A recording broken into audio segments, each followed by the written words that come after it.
idea of TEDx Club in the Department of Science and Humanities was formulated in the academic year 2020-21 with an objective to give platform to the students for showcasing their unique ideas and communicate it confidently in the public using their creative and critical thinking skills. The club had 151 student members and all the faculty of SNH. In the beginning, the students were motivated by giving an orientation by our honorable principal and our beloved HOD. Students chose their areas of interest and selected a title and prepared a talk of 1 minute in the first round. Out of the 71 students participated, 21 students were selected for the second round. A short training session on how to give a TED talk was given by the coordinator. Tips and checklists were posted in the Google Classroom also. The 25 students participated in the second round by uploading their 5-minute talk video in the Google Classroom. Their performance was tremendous, but we could select only 10 students for the finals, and now they are here, they are ready to showcase their talents in front of you. And now I kindly request our honorable principal to welcome the audience and the eminent judges present here. So please.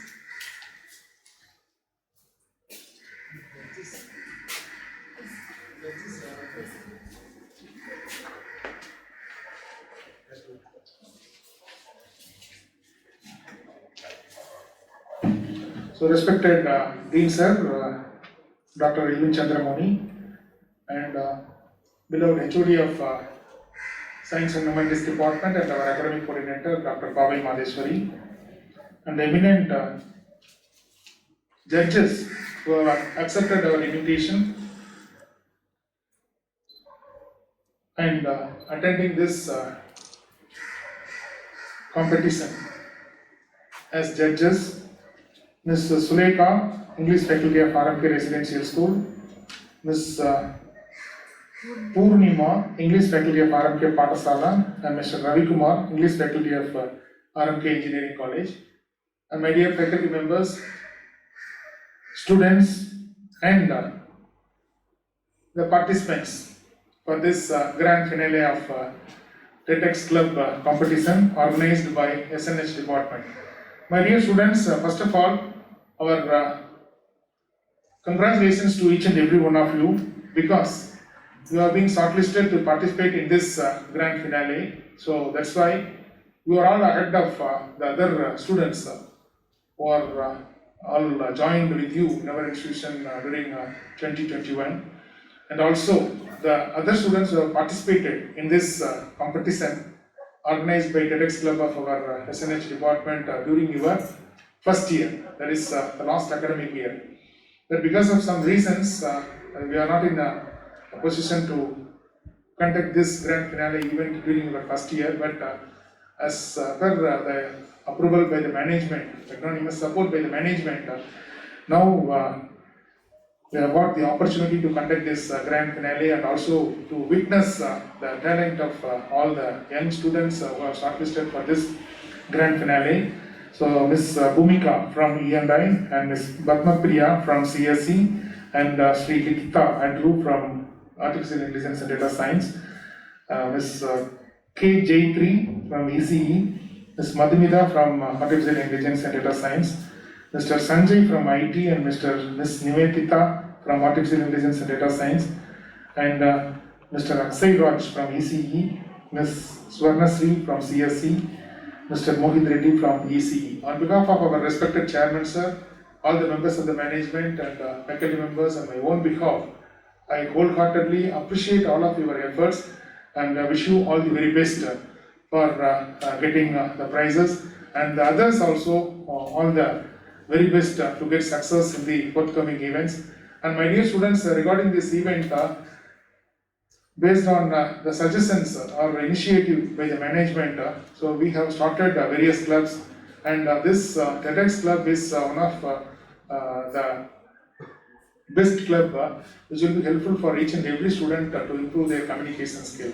So because with respect to your career settlement after completing your degree course, whatever it may be from our institution, so you should have a lot of skills and knowledge, particularly programming skills, soft skills and communication skills. So that is why we have established this club, and our sincere appreciations and thanks to the club in charges, all the faculty members of SNH department and the HOD of SNH department, academic coordinator Madam Dr. Pavi Madheswari, for taking very sincere efforts to organize all the club activities, including TEDx club activities, in a very grand manner for the benefit of all of our students and also for our institution. Thank you for the given opportunity. Once again, I welcome you all for this grand finale event organized by SNH department. Thank you.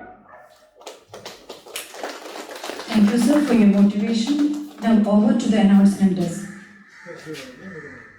Good afternoon, one and all. Before we begin the competition, let us brief the instructions to the participants. Dear participants, you are allowed to talk for 10 minutes. When you reach the 8th minute, a hand signal will be given to you from the announcement desk. When you reach the 10th minute, another T signal will be shown to you and you are requested to stop immediately.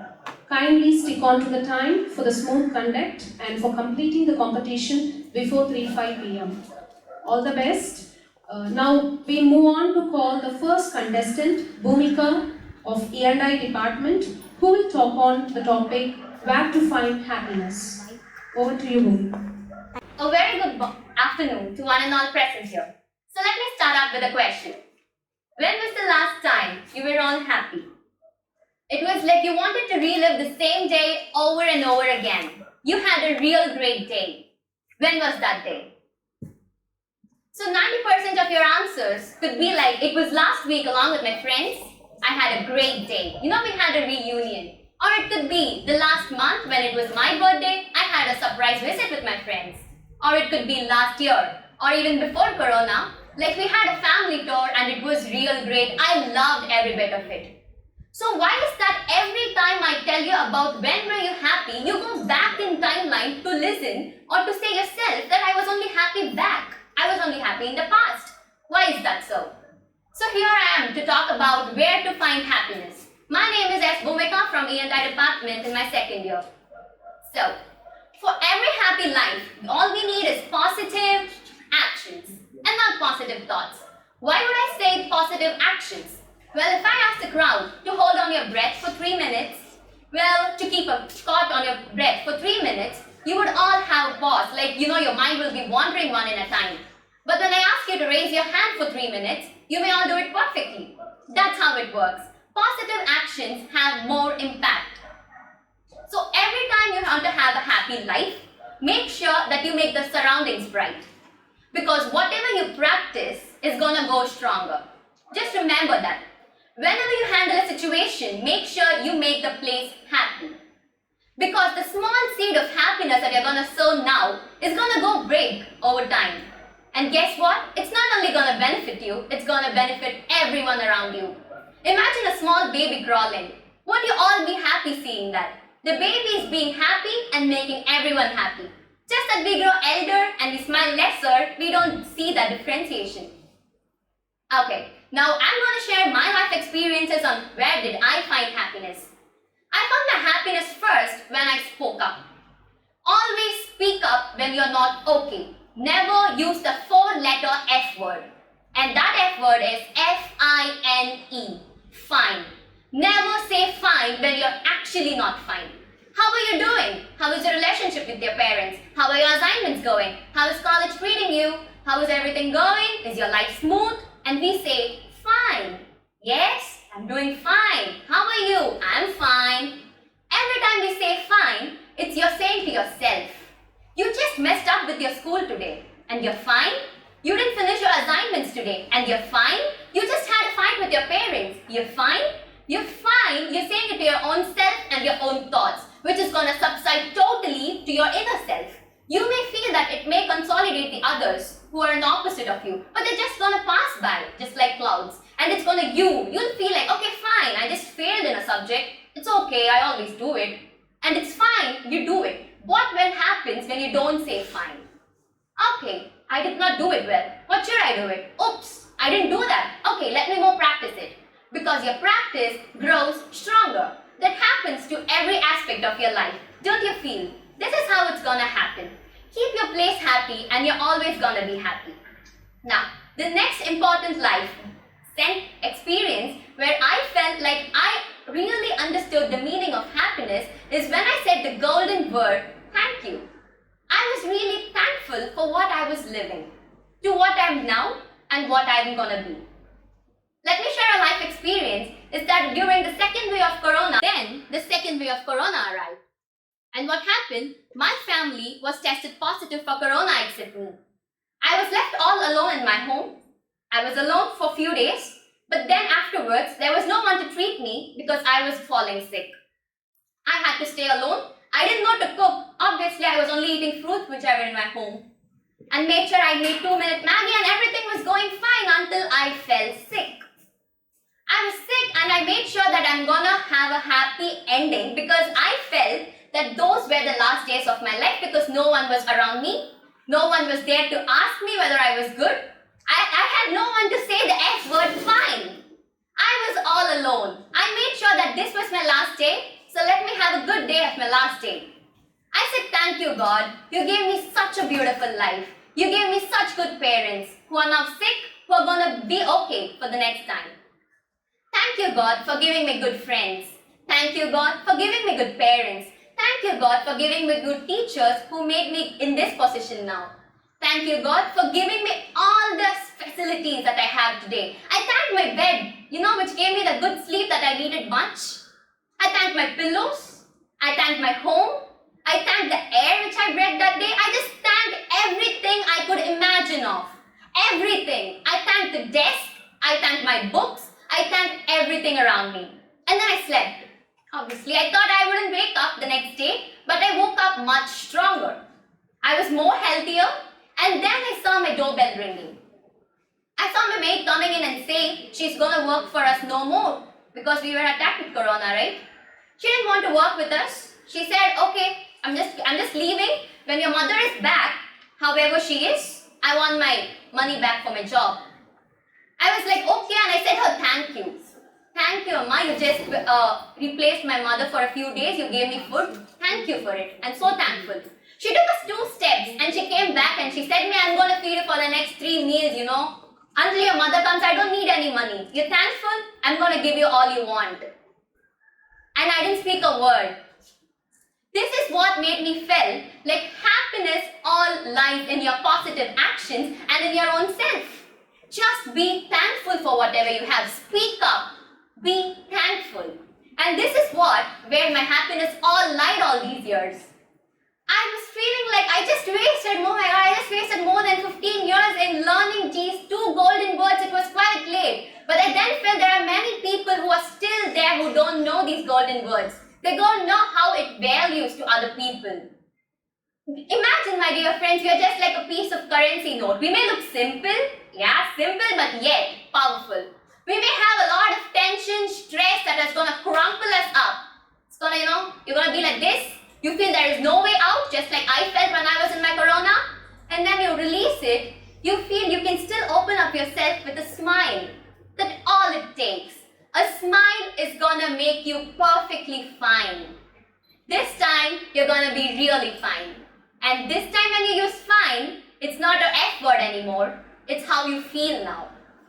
And every time remember, there is a big ship and you see it never afraid of the tremendous waves that it's facing, but it's always afraid of one thing, the smallest hole in the ship.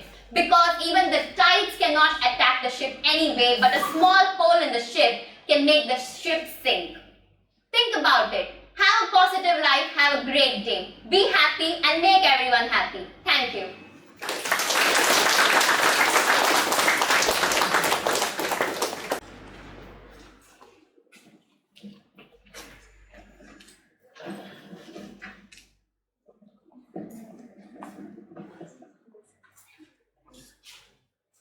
Over to you, Bhattapriya. I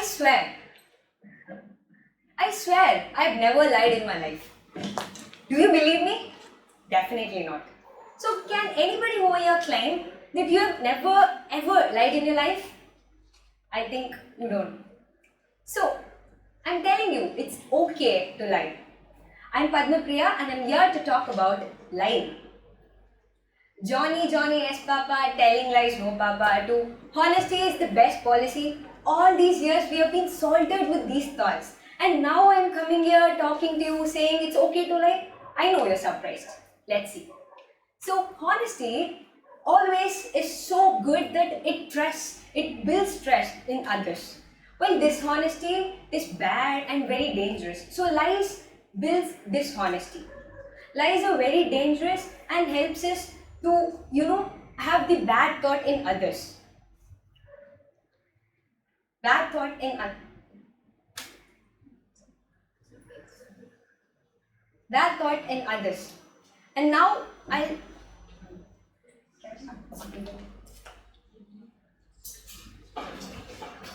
Relax. Can I start? I'm sorry. Okay, so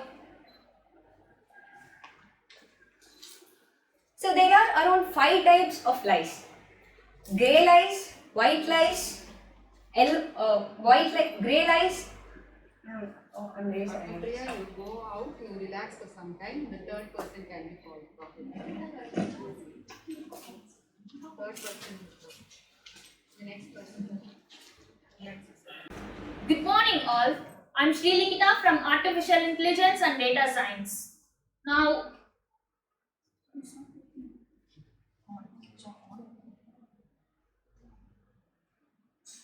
Load the person.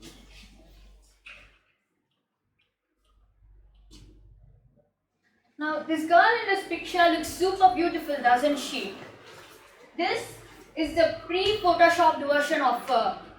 The model here, the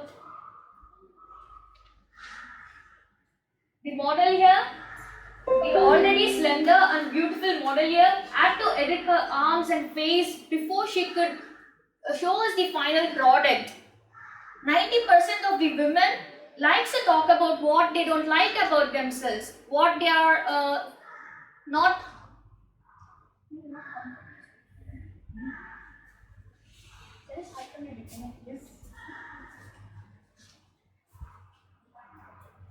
This girl here looks super beautiful, doesn't she? This is the pre-photoshopped version of her. Actually, here the girl had to edit the already slender body before she could show us the final product. Similarly, 90% of the women like to talk about themselves, what they don't like about themselves. Like self-deprecating about themselves is kind of cool. And part of the reason is that we compare ourselves to the magazine models who Photoshop themselves already. And we actually intellectually know that they Photoshop themselves, yet we go ahead and compare ourselves with them. And I thought it was perfectly normal to do so, honestly. Like my friends Photoshop themselves, filter, remove their pimples and all that before they post their photos on social media. I did the same, and I felt it was a perfectly normal thing to do so. Until I met Kavya. Actually, she is the most craziest girl I've ever met in my life. Like, she uses filters too, but the types of filters she uses are completely different from us. She posted these photos on her social media account. So I was like super shocked. I mean, they don't feel like the normal filters we use, right? Removing everything. I still think that she's super cute, but I couldn't help but be shocked. So I asked her, why did you post these photos on your social media? And she told me that, why not? I thought they were super pretty, cool and funny, so I wanted to share it with my friends, so I did. And actually, I did not want to ruin her perspective of beauty with our general conjecture of beauty. Honestly speaking, we women actually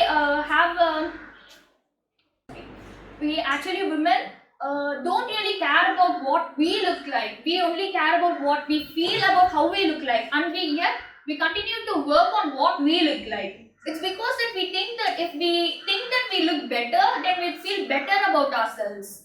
Okay, here's the thing. If say there is this woman who has a straight long hair with a slender body and straight teeth and all, but is like not smart, and there is this another woman who has a boy cut and who wears braces and glasses but is super funny and smart. Which one of these two would you consider as beautiful? I would have actually called you wrong whether you choose either one of these girls. Because just because the first woman is not smart doesn't mean that she is not beautiful. Similarly, just because the second woman wears braces and glasses and all that also doesn't make her not beautiful. You see, it's actually, when I say that I would have called you out wrong, I meant that it's literally wrong to judge another person. Like, you have no right to judge someone as beautiful and someone else is not beautiful. You see, it's us. We are the people who are messing everything up here. First, we compare ourselves to some Photoshop models, and based on those standards, we talk about the parts of the body that I hate begins. Second, we totally miss up the whole concept of beauty inside. You don't have to be smart or beautiful or kind to be beautiful. I'm sorry. You don't have to be smart, funny or kind to be beautiful. Just need to be yourself. It's like these two words, peace and weapon. They don't have a definition for themselves, clear definition for themselves. Like if we want to attain absolute peace, then the higher order animals need to stop hunting and feeding on lower order animals. But if they do that, the whole food chain will get messed up. Similarly, weapon. I can use this light changer to hurt you. And similarly, I can use anything, literally even my brain, to emotionally hurt another person. So peace and weapon do not have a clear definition to themselves. Similarly, I personally think that beauty also does not have a clear definition. Your standards, your perspective of beauty will become your definition of beauty. Maybe person A might think that person B is not beautiful, but that doesn't really make person B as not beautiful. That's just person A's perspective. Similarly, maybe person G or F might think that person B is beautiful. That would be their perspective. Inner beauty or physical appearance, everything is basically your perspective. If you think you're not beautiful, then that's on you. That's your perspective of beauty. I say that my definition of beauty is that everybody is beautiful. Like literally every soul in this universe is beautiful. You know what? I'm gonna give you guys an assignment today. I want you guys to think about the part of you, part of yourself that you think is beautiful. It could be a part of your personality, your character, or your attitude. It could even be your outer appearance. Something that you think is beautiful about yourself. That would really make you feel beautiful. Like that would put a smile on your face, guys. Thank you.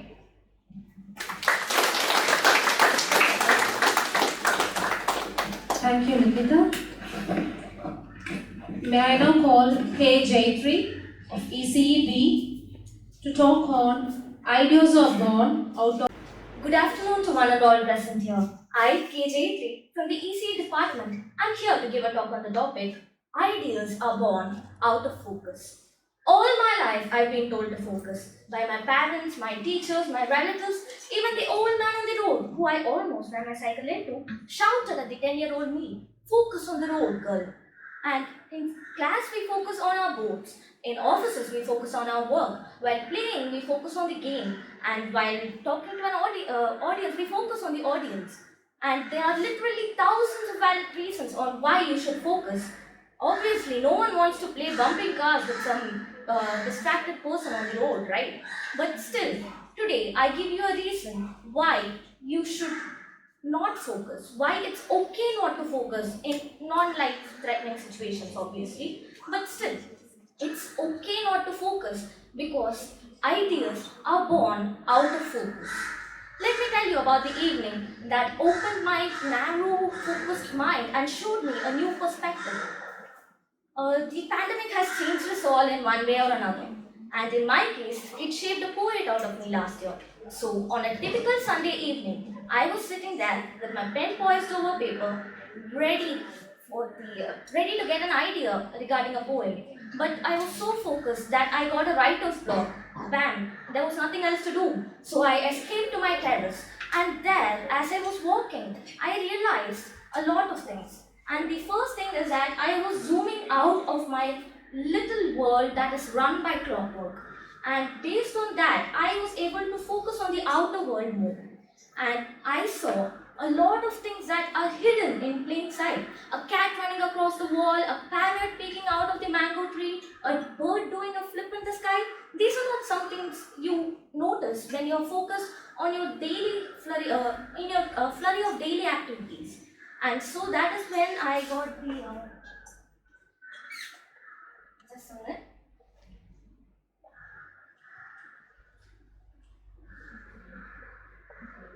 Okay. I'm sorry, I've not used the slide changer before. I apologize. So yeah, so I got an idea of writing a poem about the hidden things in plain sight, and that is when I realized that we actually get a lot of ideas when we are focusing on something that we are not supposed to do at that moment. For example, mom is telling you to study, and at that time, if you are distracted and if you're singing or reading a storybook, probably you'll get an idea of that storybook. But that is what most of us don't realize. Getting distracted gets results. Accidents lead to the greatest of discoveries, and probably procrastinating can give you a better idea than before. And based on this, I also discovered that more than half the time, all the great lofty ideas that revolutionized the world, they were found serendipitously. And now, let me state a few examples. All of us know about the pendulum, right? Probably you went to a theme park and went on the pendulum ride, or probably you played with the pendulum in your physics class, or maybe you also saw a great grandfather clock somewhere in the furniture store. So, all these pendulums, there is one critical property based on which these pendulums have contributed, based on which your watch and your clocks run. The thing is, the time period of a pendulum is approximately independent of its amplitude. Now, Galileo Galilei discovered this in a cathedral, literally in a church, when he was focusing on, in a church not focusing. So, he was paying attention to the chandeliers swinging about from the ceiling. In those days, all the chandeliers had candles that had to be manually lit. So, of course, they used to sway. And he noted that no matter how large the swing was, the time it took was always constant.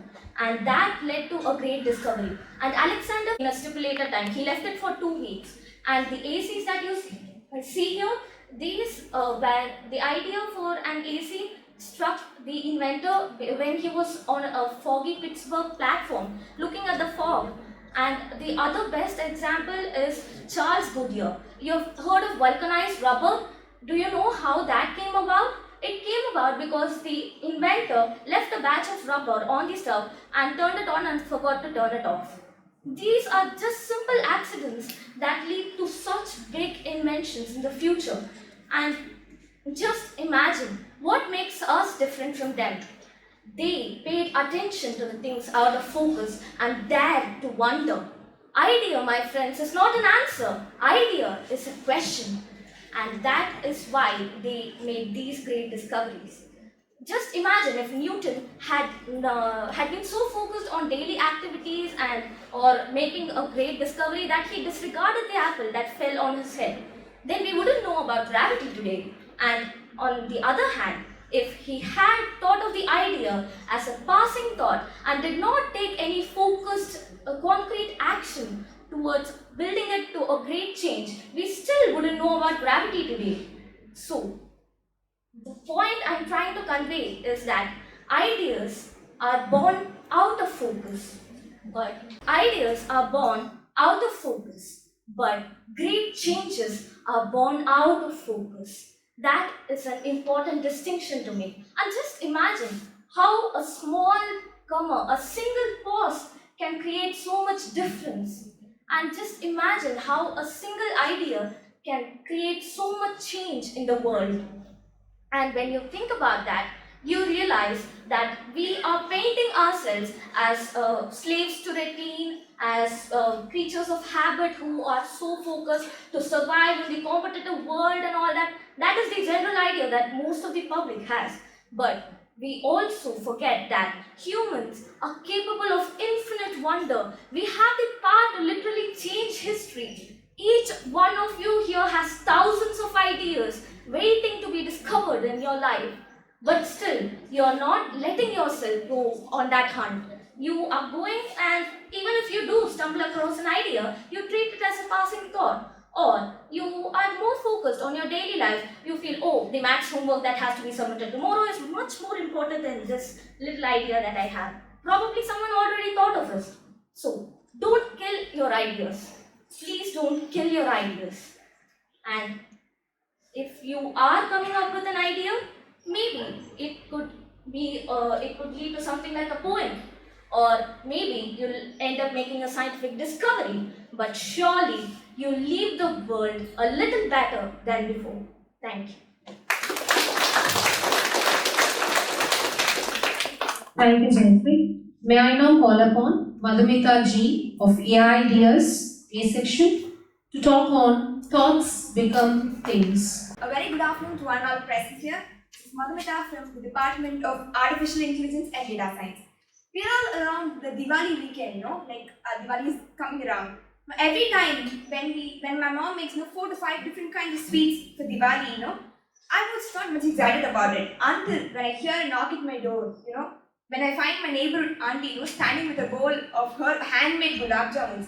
That really excites us, The sad reality is that both are made from the same ready-made mix. But yet, when something comes from outside, we are more inquisitive, we are more happy with that. Like how we use all the technologies, We are using all the current technologies to the most, we are making a productive use of it.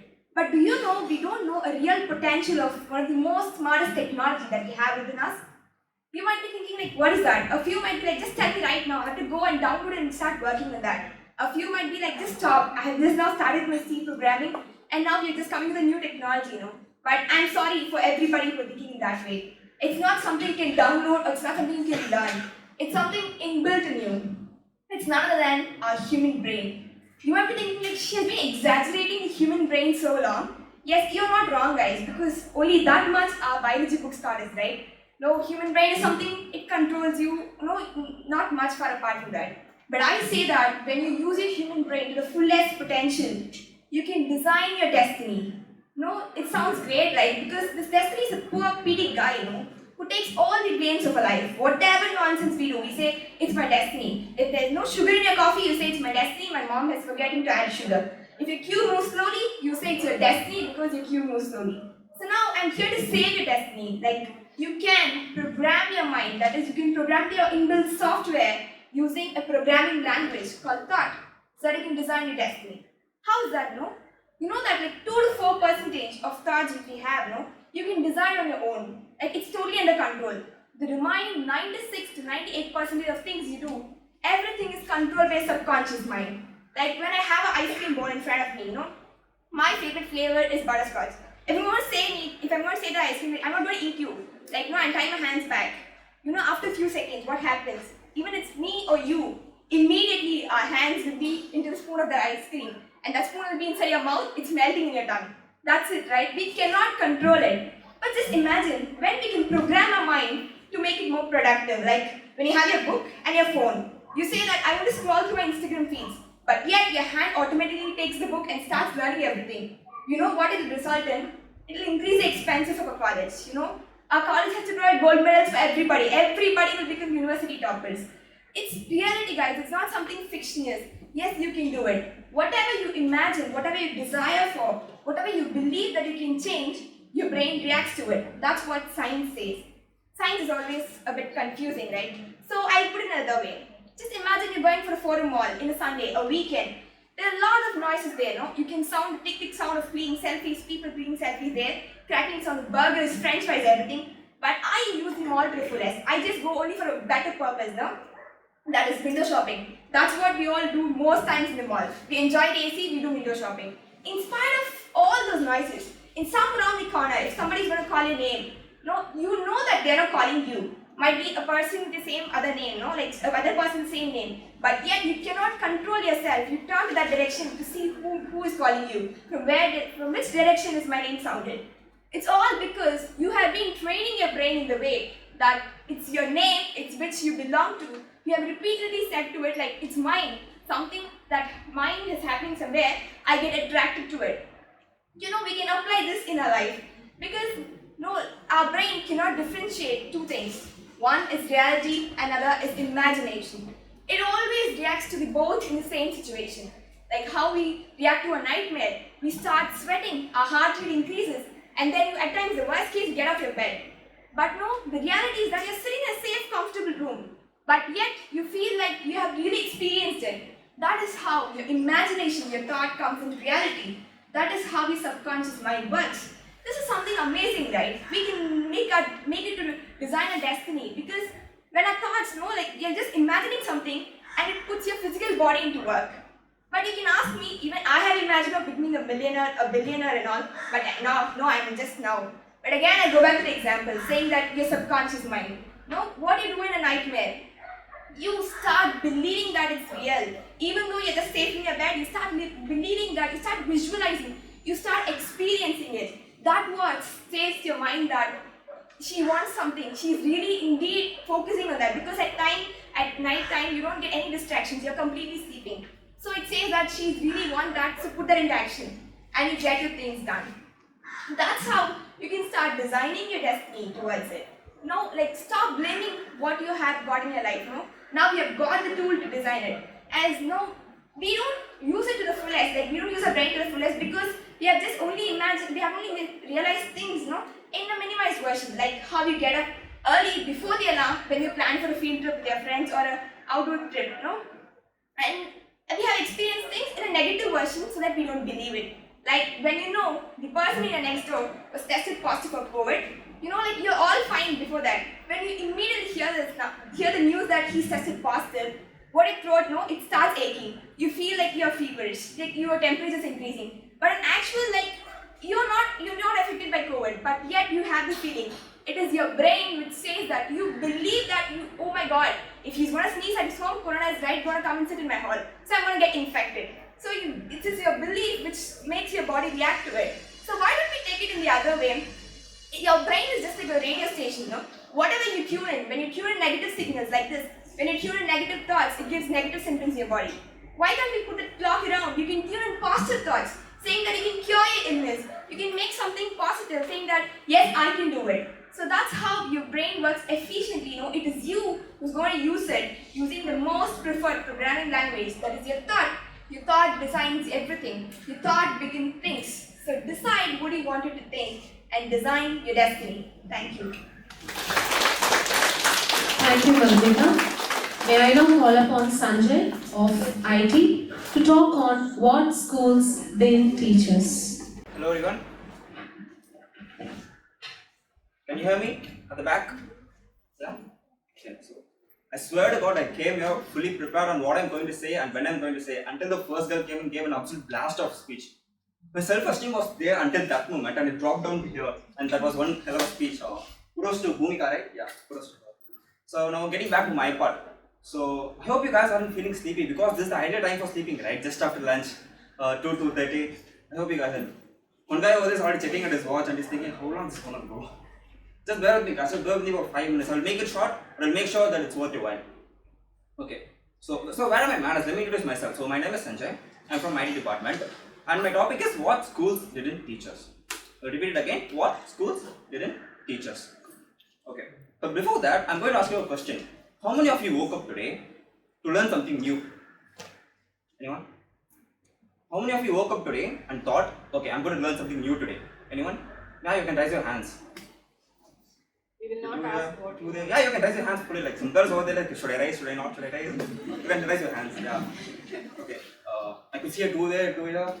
Isn't it crazy that we are actually an institute of education and only 5 out of around 70 people must be here? Around 5 out of 70 people are willing to learn something new, right? That's crazy. Now, let's go back to where it all started. Let's go back to school. School is an interesting place, right? It's a funny place. There are a lot of memories there. It's a funny place, okay. So don't you think schools are the fundamentals of student life, right? Schools are the basement of student life. Isn't school is the place where we actually learn about something? Yeah? I hope you guys did listen closely to what I just said. I used the word learn. Now tell me something, did we actually learn something at school or do we just memorize it? Now there's a big difference between learning and memorizing, right? But most of us don't seem to understand the difference between learning and memorizing, and we finish school just like that. But the crazy thing is, now tell me, how do we learn stuff? Where do we learn? For instance, we learn from our mistakes, right? We learn from our mistakes. We try something new, we fail, we realize what we did wrong, we realize our mistakes, and then we try again, we try not to commit the same mistakes again. And that's how the process is, right? But tell me something, are we allowed to make mistakes in school? Or mistakes allowed in school? The funny thing is we had this ultimate reward for making a mistake, right? Mistake equals punishment. Mistake equals punishment. Now this doesn't even allow us to make a mistake. Then where do we learn? Now, this kind of concept stays alive in what it does to the student's mind is, he starts thinking, okay, mistake is a bad thing, mistake is a crime, I shouldn't commit any mistakes. Now what happens is, he doesn't try anything new. He doesn't give it a try, he doesn't think out of the box. Now what this does, this suppresses the creativity of a student. This guys, it does. That's where I say school kills creativity. It doesn't let the student think out of the box. If it's A for apple and A for apple, he should say yes, it's A for apple, and it's B for ball, and he doesn't think out of the box. Yes, and because as far as I can remember, the school focused much more on what grades we get rather than what knowledge we learn. But every student is different. Not everyone can be an academic topper. Not everyone can be not everyone can excel in academics, right? Every student is different. Now let me give you a small example so that you could have a better understanding of what I'm trying to say. So there's this guy, okay, and he raises a fish in a bowl and also a bird. Now he looks at the bird and he's pretty impressed by the fact that the bird can fly. The fish can't.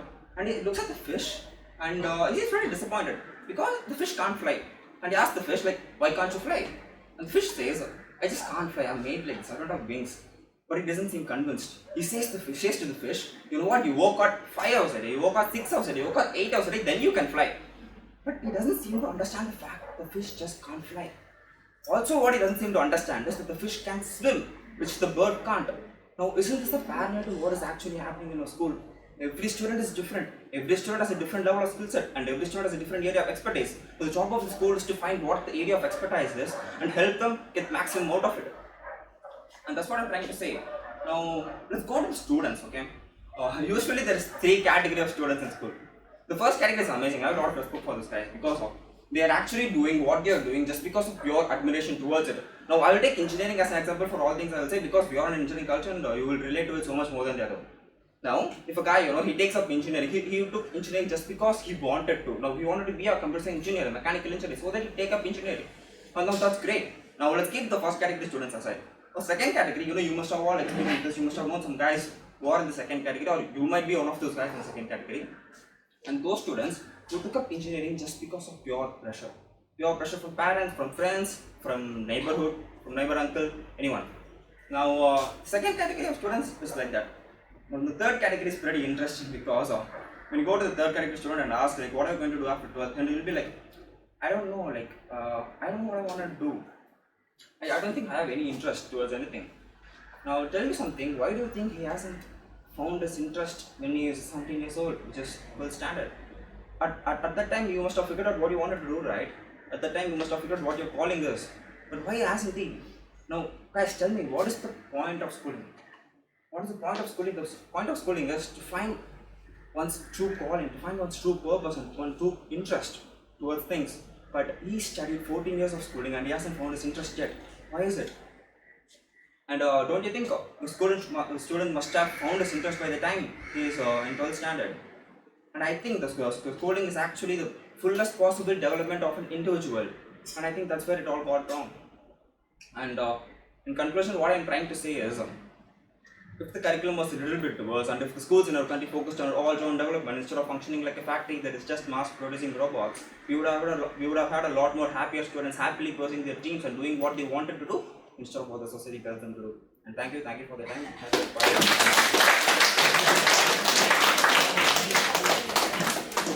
Thank you, Sanjay. I'm glad to call upon Nivedita VP of AIDS to talk on It's Okay Not to Have a Plan. So, a very good afternoon to one and all present here. So, I just wanted to know how are you all because I'm going to meet you after a very, very long time. We all had a wonderful weekend, isn't it? A very, very long weekend. Food itself is considered as a long weekend, right? Yes, I do hear some mind voices which says, not only these, even the online classes were considered partially as a vacation, isn't it? Yes, some of them do agree to it, but in these holidays, what did you actually do, is my question. Can you just think of what did you actually plan for? We have our IIT2 in just a couple of days, isn't it? Did you guys just think about what subjects do you have, and did you know what exactly you're going to write a day after tomorrow we have, right? So I'm very sure that all of us would have planned something or the other, but did you guys execute it is my question, right? When we plan for ourselves, morning 9 to 10, it's going to be maths. 11 to 12, it is going to be physics. 12 to 1, it is going to be chemistry. We just planned 1 hour. Whereas the teachers are struggling to finish the portion even if you give 365 days. And we are just going to do magic in one single night preparing for the examination. Is that going to work? We very well know that is not going to work, even though we start 1 month early, right? But it's the thing that we never start early. We keep procrastinating things. I honestly say I procrastinate a lot. Binu ma'am informed me about the TED Talk a week ago, I believe. I was still deciding for my topic and I really didn't know what I'm going to talk. And today is the TED Talk where I'm standing in front of you and still I don't know what I'm talking, I'm just blabbering stuff. So that is very common, isn't it? My mom asked me, what are you going to talk? God knows. Who else knows? I'm just blabbering, looking at you. All are from Mars, so everyone seems the same, just like the colorful rainbows, isn't it? And especially in these puja holidays, this is the one day when our mom makes almost all the dishes only for one afternoon, for the puja. Not for us, only for the God. From sambar, idli, from morning idli, sambar, pongal, and all kind of dishes in all one day, whereas you have to finish it all. Ilana, she won't let you.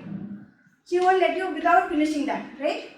So it is that I was very tired, I couldn't prepare for anything, and I just left out. So the same way, you also keep procrastinating things. So my question is that, what are you actually planning for? Is it that we should always take up the pen, take a paper and write down things, list down the things you have, and then start executing? No, not necessarily. If you have a plan, that's okay. If you don't have, that's more okay. Because it is never possible that you put a plan, right? Actually, when we put a plan, no, if someone actually tries my plan or any one of your plans, they'll get sent in all subjects because planning is all bare level, but the execution is zero. So that is the only difference, isn't it?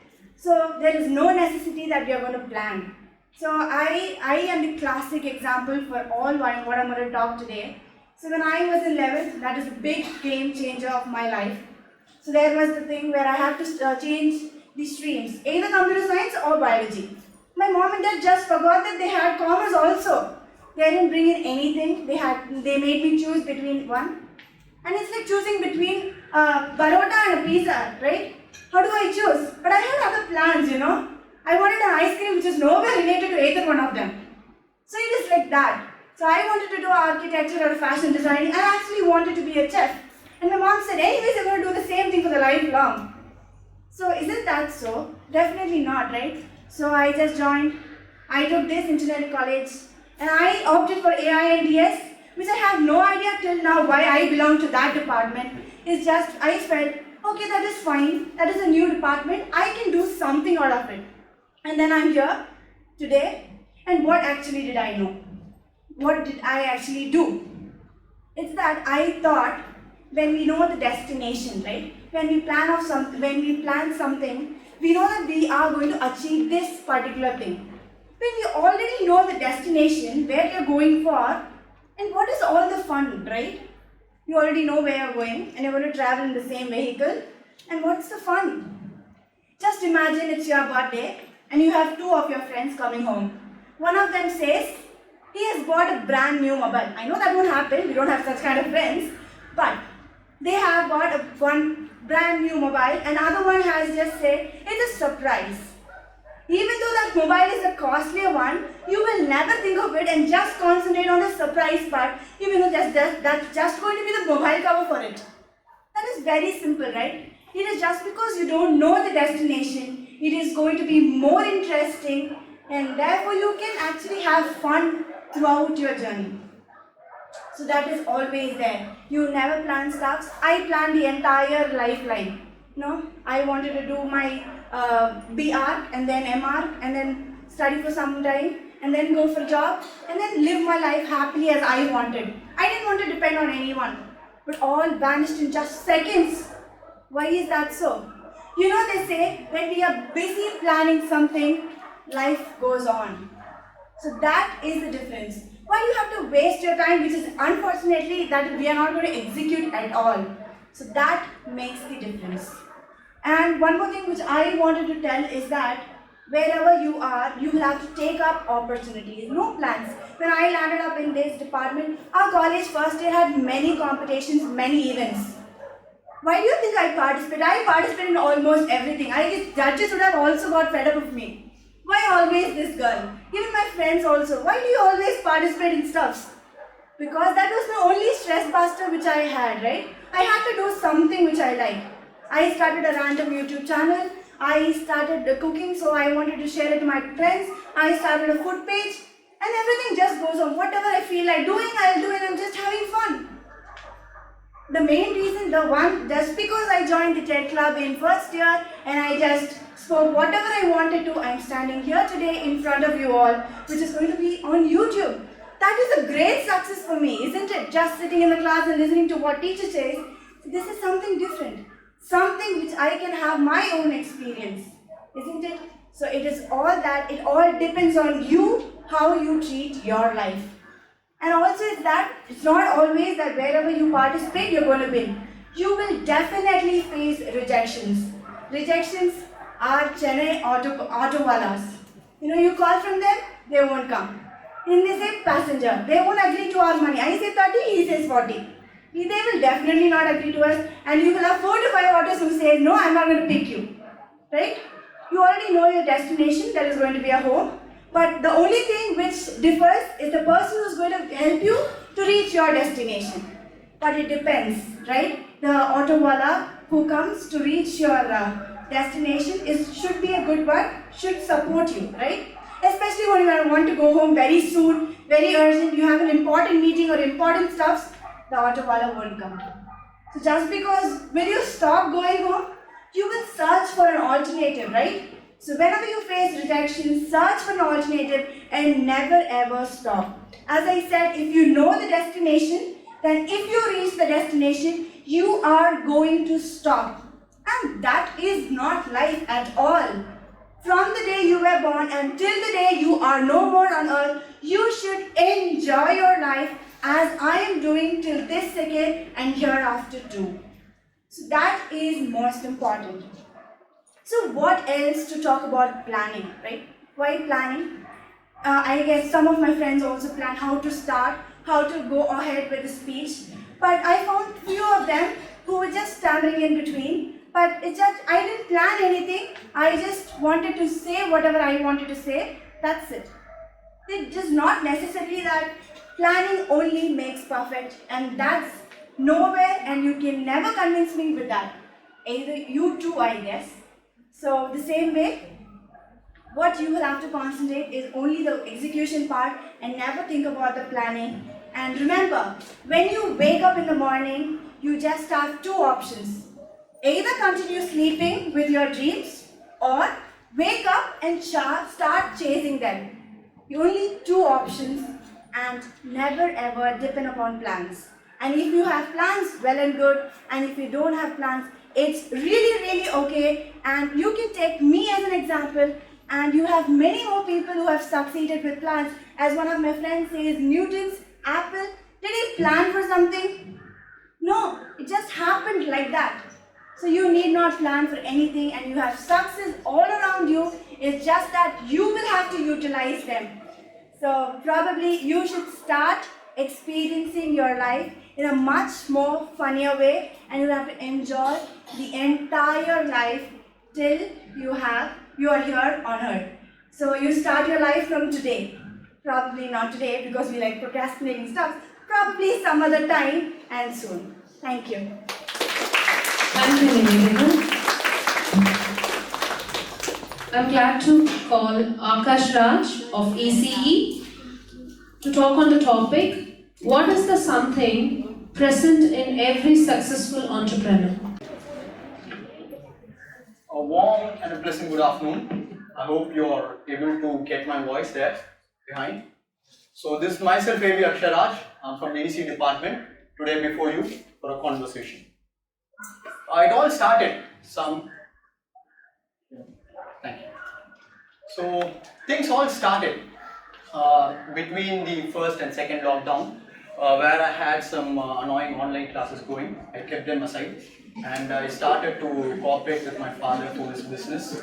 I was getting into his business. He's doing textile industries. He's in the textile industries. At that point of time, there were several complaints to us. I mean, in the sense, our friends started telling us that within our locality, almost 40 to 50% of the exports were shut down for permanent. And even some were at a very bad situation that they were even not able to pay the previous month's electricity bill. When I started to analyze of it, I got up a spark in the same field. But surprisingly and interestingly, I found some major entrepreneurs surviving in the same crisis. How was that possible? What is that something different that made them run, that made them continue, that made them sustain? So when I asked my father about this, he taught me several tips. He gave me a big lecture, which I'm not even interested rather. So I've confined them into 5 important points. Now I'll be talking on that. The first important point is analyzing yourselves, whether it's life or it's entrepreneurship. You analyze where you stand. My friends, that is the most important part. Let me tell you one statistics. Almost just 5% out of the entrepreneurship population, I'm not talking about the world population, in the entrepreneurship population, 5%, only 5% of the entrepreneurship population hold 71.6% of the total funding. And the rest of the 95% of the entrepreneurs are left with 28.4% of fundings. Just 28.4% fundings for the rest 95%.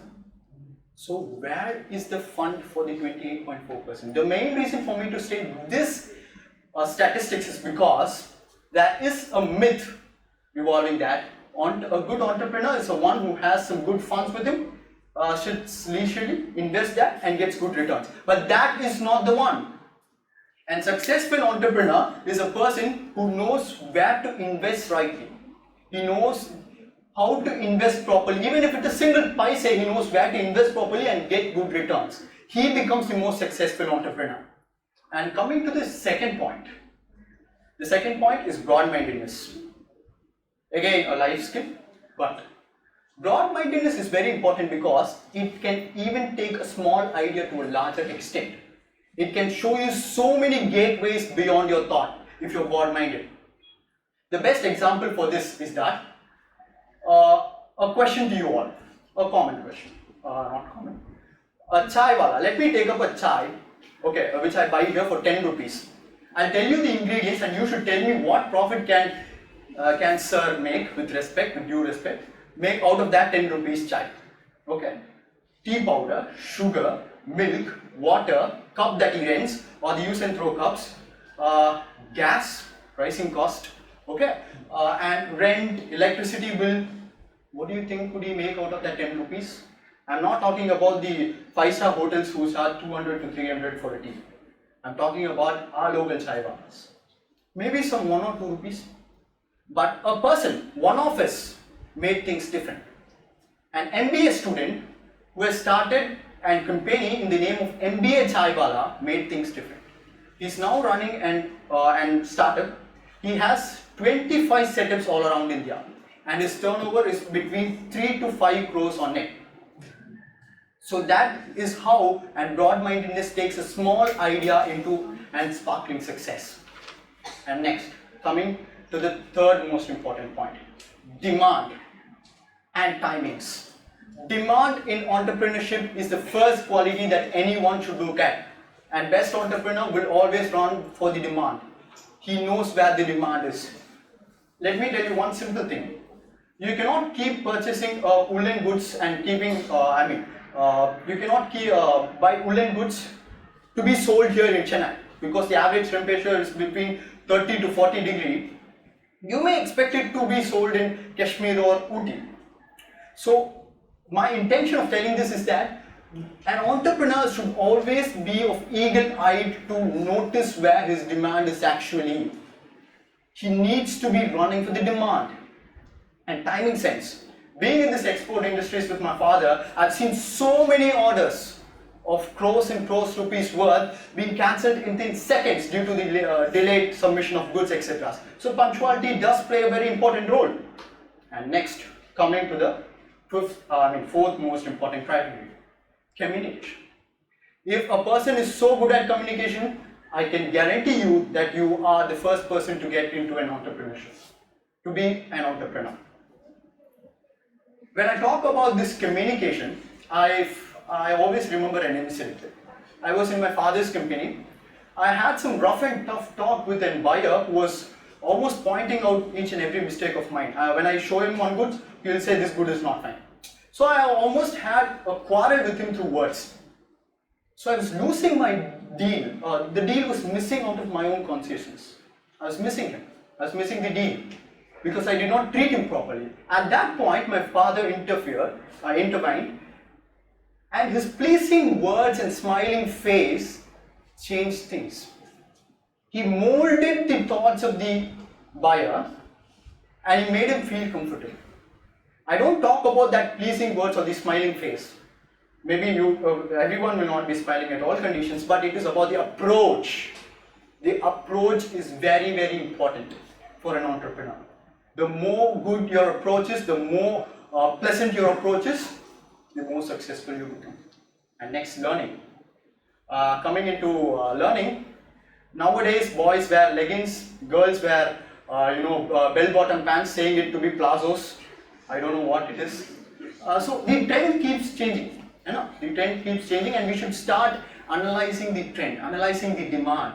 So we should learn the technologies that are right now. You should be intact with the technology. And next, patience and perseverance. Life skill again. Patience is very, very important for an entrepreneur, because even though if you're in gold and platinum merchant, you cannot say I have gold and platinum and you cannot expect it to be sold within seconds.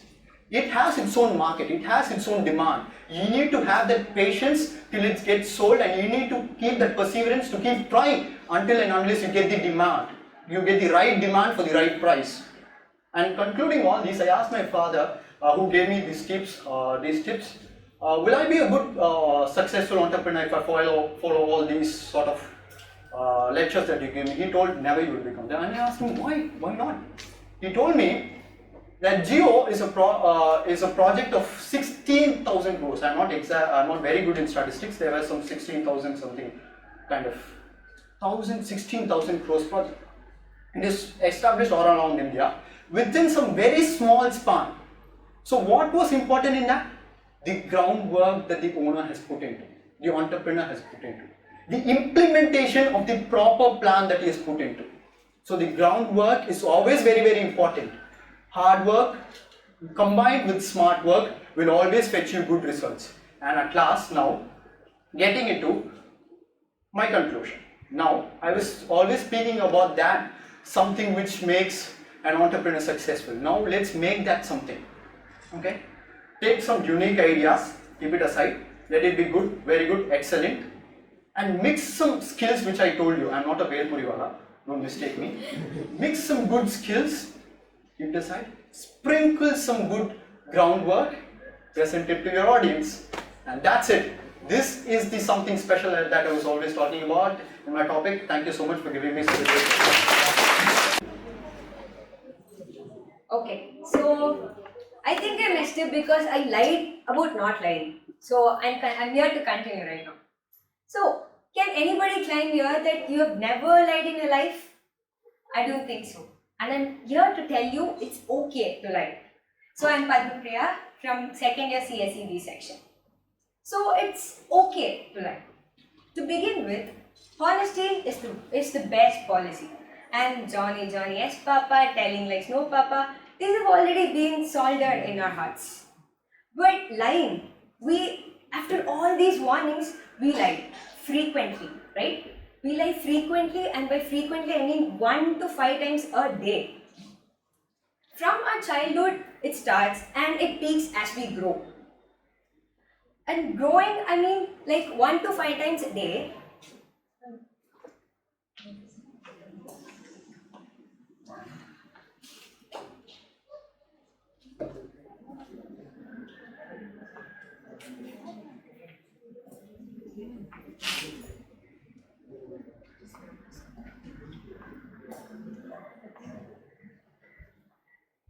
Okay, so there are 5 types of lie named with the colors.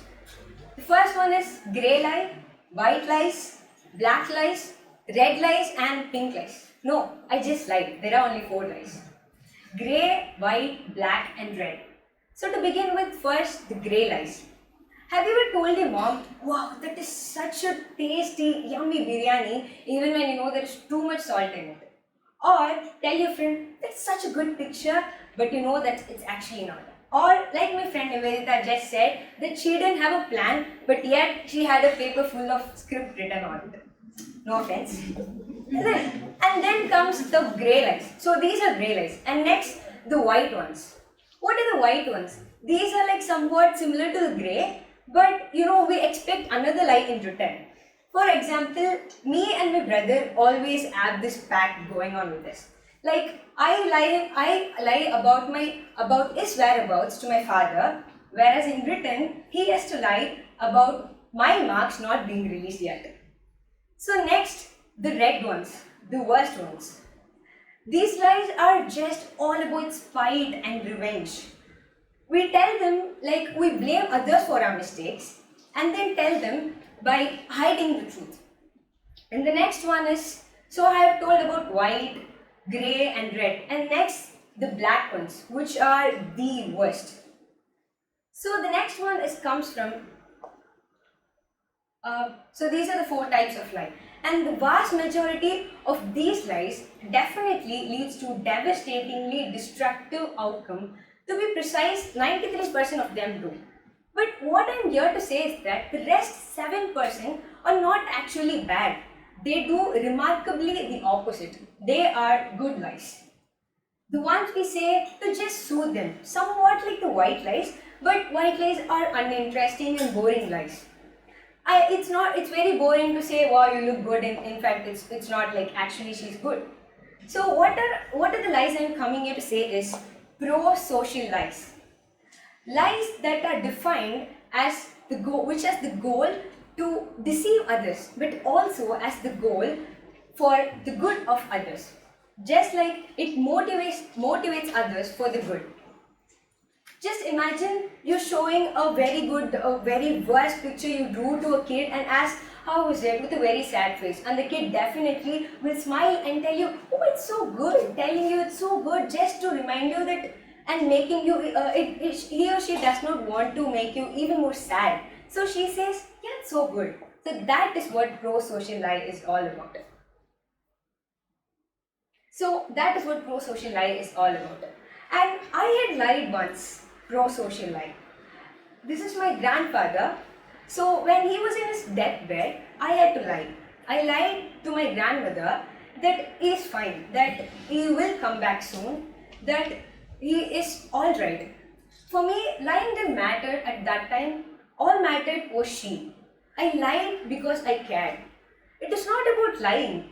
I didn't feel very good to lie, but it was all it mattered, right?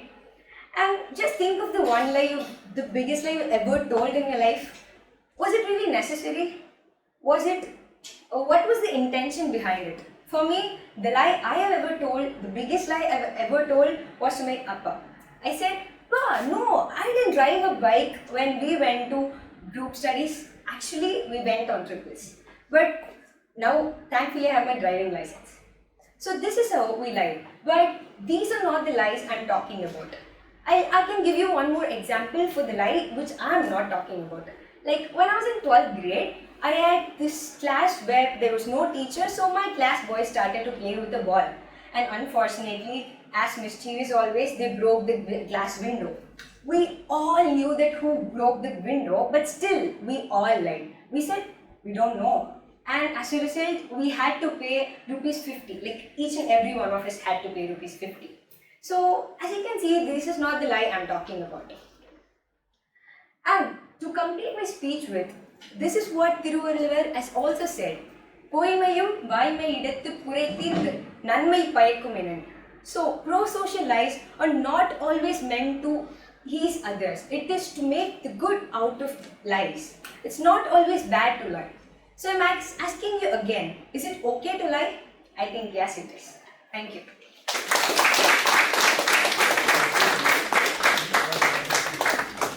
Thank you, Padmapriya. I'm glad to call Swarna Sri of CRCD to talk on It's a Problematic Life That Molds. A very good afternoon to one and all gathered here. I'm G. Swarna Sri from CSCD. First of all, thank you so much for giving me this wonderful opportunity to give a TEDx talk here. I'm too glad to speak about the topic, It's a Problematic Life That Molds Us. Let me speak about our problematic life first. Okay, when did a problematic life begin? Of course, when we were born. When we started to learn alphabets, when we started to learn numbers, when we started to recite poems for our neighbors, relatives, and also when we started to participate in the storytelling competitions during our kindergartens. There started the first phase of a problematic life. But somehow, with lots of care, lots of support and guidance by our parents and teachers, we successfully completed that stage. And then years passed by. One side, classes, grades, friends, and knowledge kept on increasing. But on the other side, heaps and heaps of homeworks, heaps and heaps of assignments, and heaps of textbooks to be read kept on increasing. As usual, somehow we completed that stage too, with lots of beats, with lots of bites, with lots of punishments, and with lots and lots of sweet memories, we completed that stage too. Then I think in 2017, I stepped into my 10th standard. Do you know what is the frequent word that I hear during my 10th standard? I think we all would have heard the same word, study, study, and study. They kept on saying these words. As they said, what we teens did is, we kept on procrastinating our work. For public examination, there is still a year to go. Some of the time, there is still a month to go. Some of the time, there is still a week to go. Again, some of the time. Then there comes the word, there is only one day to go. We will never say some of the time. We will say, oh my God, I wasted my time. This is the standard loop that happens in most of us during examinations. Again, somehow we completed that stage too. The same happened in 11th standard and the same happened in the 12th standard. Then started the important phase of our life, stepping into a college phase. When I chose engineering as my career, do you know what is the frequent question asked by my neighbors? Engineering? Swarna, are you serious? You want to pursue engineering? Many in our locality is pursuing the same engineering and you don't want to pursue the same engineering? Then what is the difference between you and them? You need to be unique. I think they are all VIP followers. But somehow I passed that stage too, and I now successfully I'm in progress to become one of the great engineers in the world, I hope.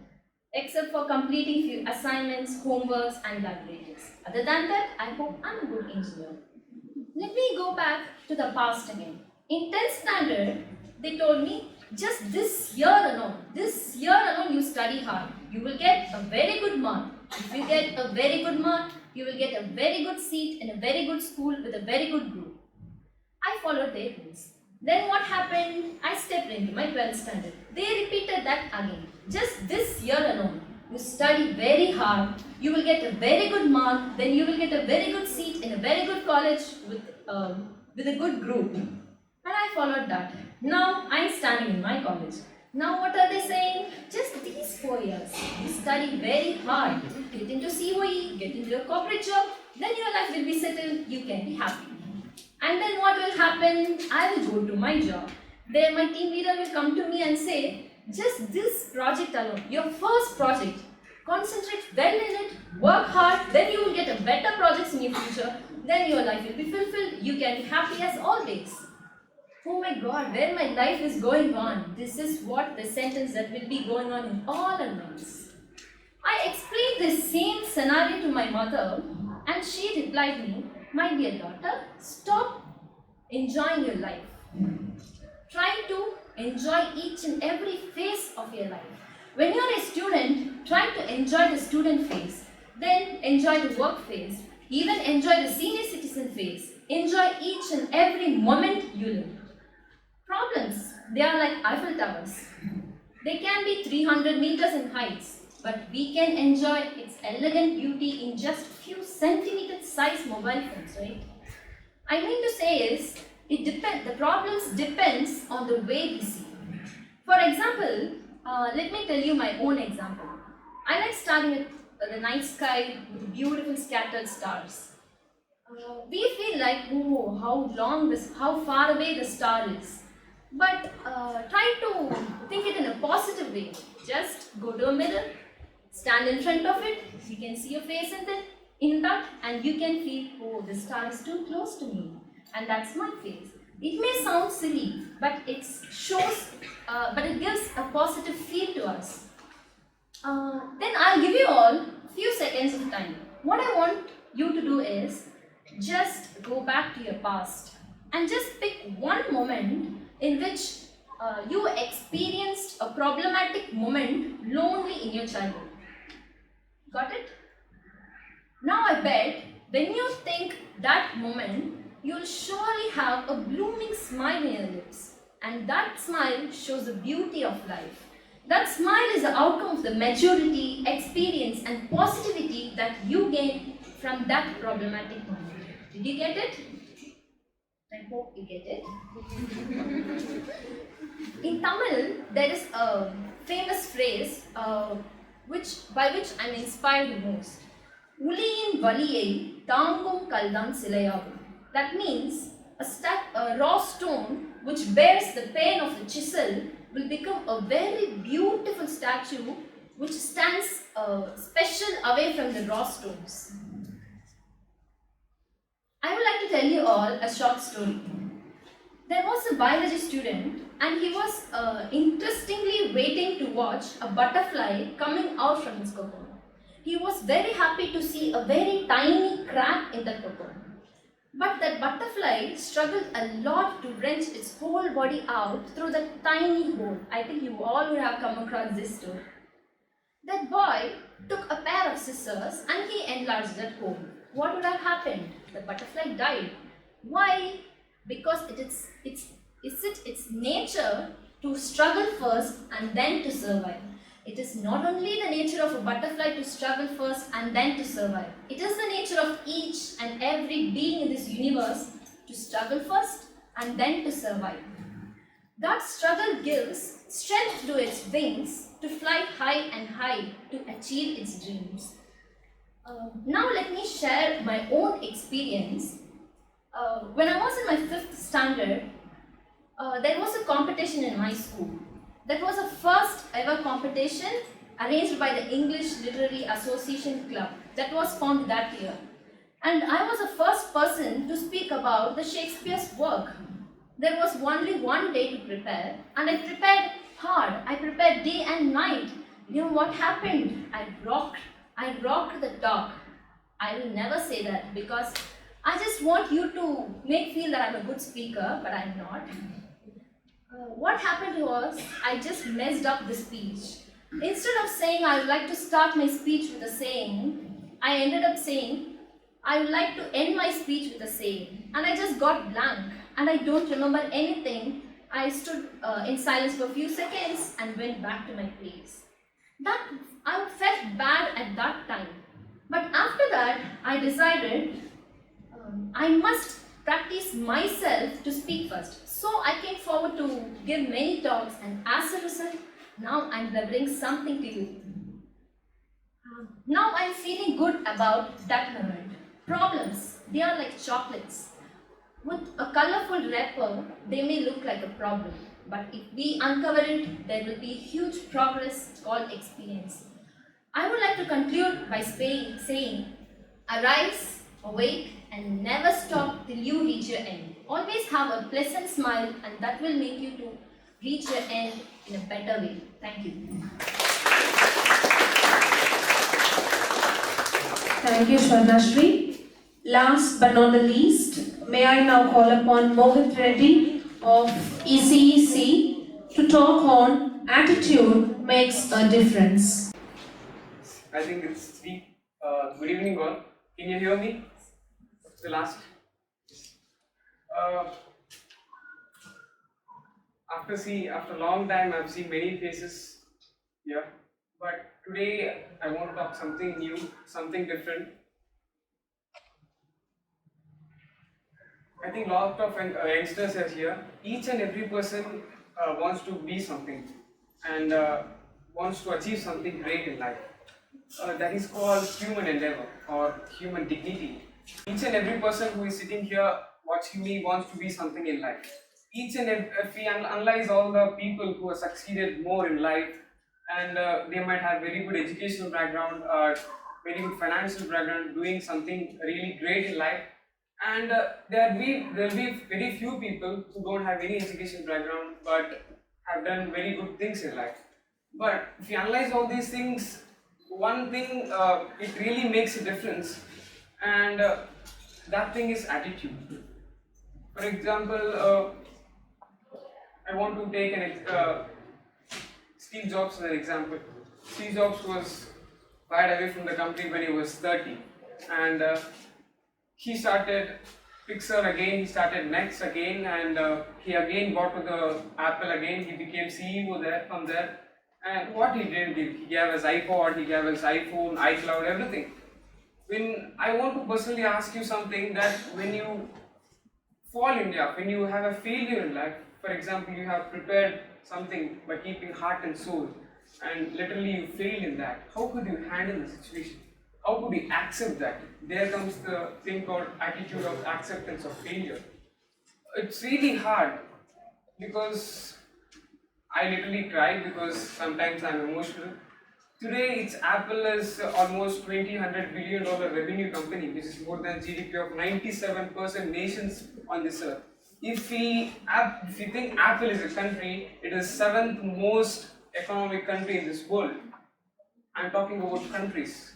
So only because of the person called Steve Jobs. I recently read a book called Attitude Makes Everything. Attitude is Everything, which is written by Jeff Keller, one of the finest management gurus in the world. In that, he has written with clear explanation that sometimes your personality, your words determine everything. Your character determines everything. But I specifically believe that attitude really makes a difference. Attitude determines your future. Let me give you another small example. It's a conversation between two people, and one day Swamiji asked in an interview to the person, he is a CEO of Fortune 500 companies, and his name is Larry Ellison, CEO of Oracle, and he asked this question. Those executives who you really pay 500 crores and 50 crores, 100 crores per annum, what do you really ask them in interviews? Of course, they might have a very good educational background, very good financial background, or they might have shown very good profits in the previous company, and they might have proven very good results in the previous company. Of course, they will be in very good positions. Everything is common. Those people who come to interview for these category packages, everything will be common. All the stories will be common. But what they really ask them in the interviews, the CEO replies to the person that difference. And that question is, what is the biggest failure in life and how do you accept it? Sometimes I personally believe that when there is an opportunity, everyone will jump into it, dive into it, and just prove. When there is nothing to prove, how could a person handle that?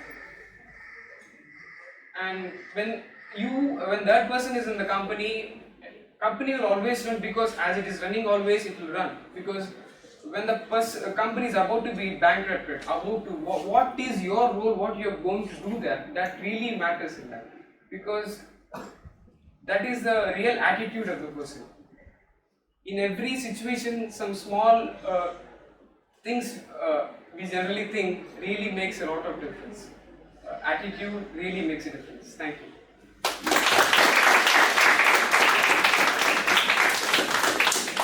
Thank you, Mohit. Okay. Good evening, all of you. We are having that in the It's a wonderful experience I had with all of you, with all the speakers. And do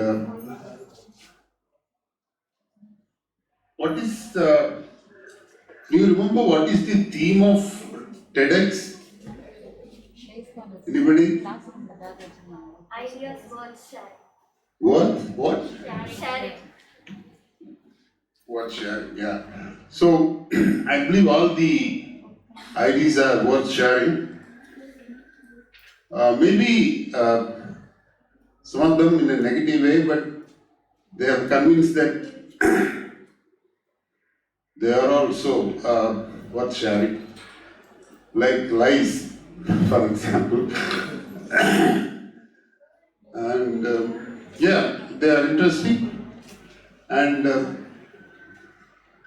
it's a first step. I think you are in the second year, yeah. So you have a long way to go. So you will have a lot more chances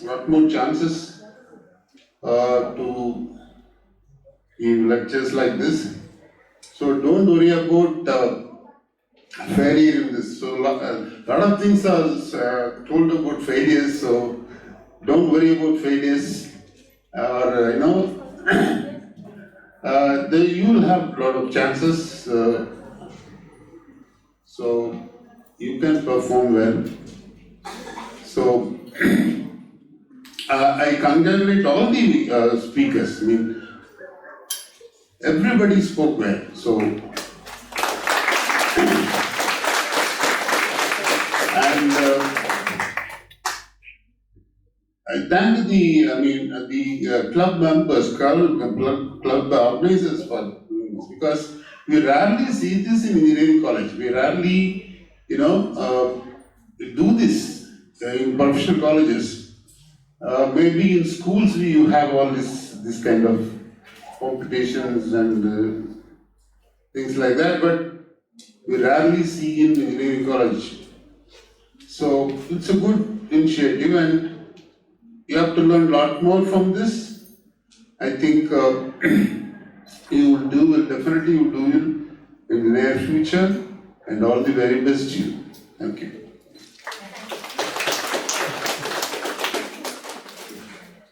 Thank you. As it is time, we are not asking you to say any remarks, and closing remarks also. Just congratulations to each and every one of you. That was really a great experience listening to you all. Okay, we were really admiring you speaking here on stage. Okay, so good you have done, and all the best for your future endeavors. Thank you so much. Thank you.